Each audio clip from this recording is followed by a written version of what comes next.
जय माता की सभी को। आज बात करेंगे ऊत पितर और घर के पितर, इनकी साधना कैसे की जाती है और क्या इनकी साधना किए बिना हम अन्य देवी देवताओं की साधनाओं में सिद्धि पा सकते हैं। एक सब्सक्राइबर का सवाल था और उन्होंने कमेंट में 2 बार पूछा भी है कि आप ऊत पितर के ऊपर वीडियो बनाओ। ऊत कौन होते हैं, कैसे बनते हैं और कैसे इनको पूजा जाता है, कैसे इनको शांत किया जाता है, इन सारी विषयों पर आज इस वीडियो में चर्चा करेंगे। वीडियो ध्यान से सुना, नोटिफिकेशन ऑन करना ताकि लाइव के समय आप तक नोटिफिकेशन पहुंच सके। तो चलिए शुरू करते हैं। देखिए, ऊत पितर जो होते हैं ये वो होते हैं जो अपने जन्म के बाद, जैसे 3 महीने का गर्भ होता है, अगर उससे लेकर के 11 वर्ष तक के बच्चे जो चले जाते हैं दुनिया से, जो शादी नहीं हुई होती, जिन्होंने संसारिक सुखों को नहीं भोगा होता, पहले भी हम बता चुके हैं, वो ऊत पितर की श्रेणी में आते हैं। और जो शादीशुदा होने के बाद जिनके बच्चे नहीं होते या जिनका नाम वंश नहीं चल पाता, वो पितर की श्रेणी में आते हैं। अब कुछों को तो शांत करवा दिया जाता है और कुछ शांत नहीं होते। लोगों को पता नहीं होता कि हमारे घर में ऊत पितर या देव मानुष या इनको जो कच्चा कलवा मसान वगैरह बोलते हैं, ये अलग प्रक्रिया, ये भी हम आपको बताएंगे कि ये कौन होते हैं और क्या इनका कार्य होता है। देखिए, जो लोग भक्ति भक्ताई मार्ग में आगे बढ़ते हैं या जो भक्ति नहीं भी करते हैं, कई लोगों के साथ ऐसा होता है कि जैसे उनके गाड़ी घोड़े होते हैं, जैसे उनमें प्रॉब्लम आती रहती है, गाड़ियाँ जल्दी जल्दी खराब होती हैं और व्यापार में उनको नुकसान होता रहता है। चाहे कितना भी पैसा कमा ले, घर में टिकता नहीं है, उनके क्लेश भी हो जाता है छोटी छोटी बातों के ऊपर। जब भी जैसे आप भक्ति की तरफ बढ़ते हो, किसी इष्ट देव की या किसी भगवान की पूजा करते हो, आपके घर में तकलीफें बढ़ना शुरू हो जाती हैं और आप सोचते हो कि भगवान की पूजा हमने जब से शुरू की है तब से हमारे घर में तकलीफें बढ़ रही हैं। तो उनको ये नहीं पता होता कि उनके घर में जो ऊत पितर होते हैं, देखिए ये बहुत सारी शक्तियों के धनी होते हैं, बहुत शक्तियाँ इनके पास होती हैं और ये कुछ भी कर सकते हैं, किसी के शरीर पे भी आ सकते हैं और किसी की बुद्धि को खराब भी कर सकते हैं। तो उन लोगों को पता ही नहीं होता हमारे घर में कोई ऊत होता है, क्योंकि जब उनको पता होता है कि हमारी माँ के या जो घर में किसी को भी आप लगा लो, अब जैसे हमारे घर की बात ले ले तो हमारे घर में भी ऊत पितर है और जब तक नहीं पता था हमें इन चीज़ों को, क्योंकि हम बातें जो बोलते हैं अपने अनुभवों के आधार पर ही बोलते हैं, हमें भी नहीं पता था और काफ़ी साल हमारे जैसे दुख संकटों में बीत गए। अपनी कुल की देवी की, माता रानी की बहुत पूजा करने के बाद भी दुख नहीं जा रहे थे, पर फिर भी जैसे हमने अपनी भक्ति को पक्का किया, अपने मन को पक्का करके रखे कि चाहे हे माँ, चाहे कितने भी दुख आप दे लो, हम भी आपको मना करके छोड़ोगे। अगर आप डाल डाल है तो हम पात पात हैं, हम भी आपके पीछे लगे हैं। जब भी हमने भक्ति शुरू किया आज से 9 साल पहले, तो बहुत दुख जीवन में आने शुरू हो गए। जो रिश्ते थे उनमें खटास पड़नी शुरू हो गई। लोगों ने ढोंग पता नहीं क्या क्या बोला हमें, पर हमने कभी अपने कदम पीछे नहीं हटाए। और उस भक्ति का हमें क्या फल मिला, क्योंकि घर में ऊत था, ऊत पितर, और हमें उसका पता ही नहीं था। तो वो हमें परेशान करता गया। जैसे ही हम उनकी जोत जगा के करते तो शरीर भारी होने लगता, आंखों से आंसू टपकने लगते, ये सब उन्हीं के लक्षण होते हैं।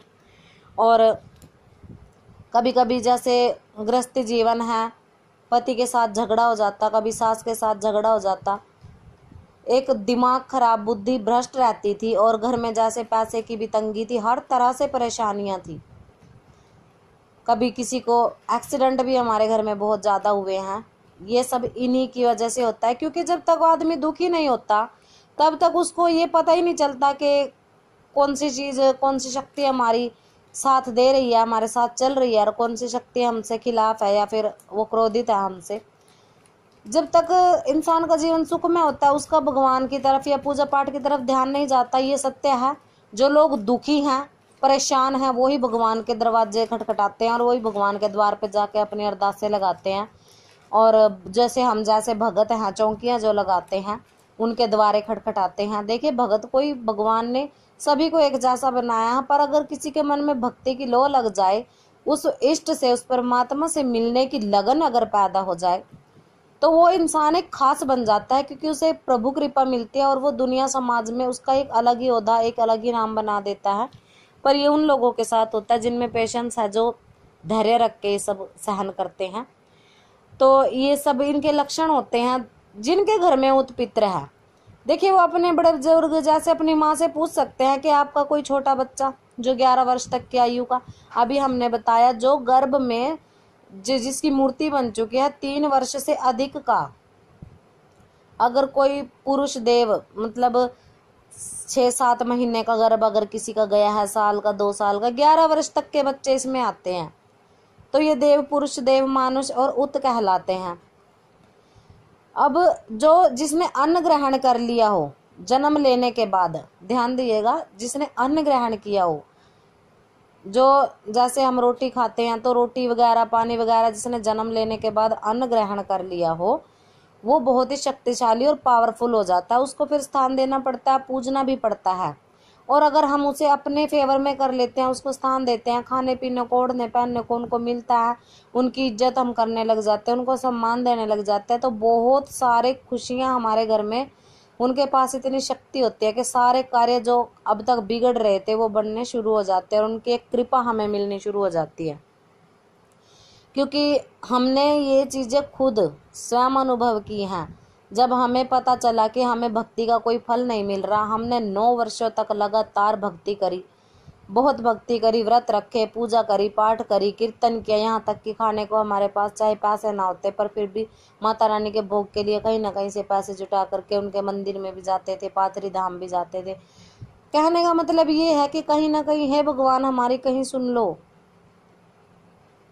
तो ऐसा हुआ कि माता रानी के लिए जब कीर्तन के लिए कहीं ना कहीं से ले दे के उधार मांग करके पैसे जुटाए गए और ये बोला कि माता रानी अब तुम्हारी जोत हम जलवाएंगे, तब उसमें क्या हुआ कि माता रानी ने अपना एक अंश दे दिया और शीश पर खेल गई। खेलने के बाद गुरु धारण की आवश्यकता हुई, क्योंकि शक्ति खेल गई, कार्य भी हमारे घर के सारे बनने लगे।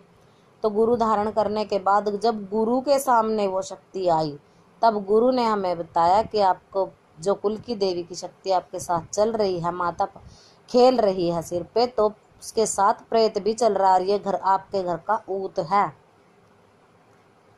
तब गुरु ने हमें ये बताया। गुरु धारण होने के बाद इतने वर्षों के बाद हमें ये बात पता चली, और जैसे ही हमने उनका वस्त्र आदि दान किया, उनके नाम की पूजा पाठ, उनके नाम की मावस निकालने लगे, तब से हमारे घर में सारे काम सीधे हैं, सुख शांति का अनुभव हमें हो रहा है।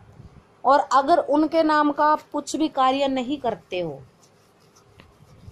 तो आप इन सारी परेशानियों से परेशान रहते हो। अब कुछ लोग देखिए, इंटरनेट पे बहुत सारी वीडियो पड़ी हैं ऊत पितरों के ऊपर, बहुत सारी। हमें देखिए, किसी की ना तो हम अवहेलना करते, ठीक है, जिसको जितना ज्ञान होता है बता देता, पर हम अपने ज्ञान को ये तो नहीं कहते हमें सबसे ज्यादा ज्ञान है, पर इतना ज्ञान हम आप लोगों के साथ जरूर शेयर करते हैं जो हमने अपने अनुभवों से प्राप्त किया है, गुरुओं से हमने प्राप्त किया है, वो ही आप लोगों के साथ शेयर करते हैं। और कुछ लोग ये बोलते हैं कि पितृ साधना करनी चाहिए।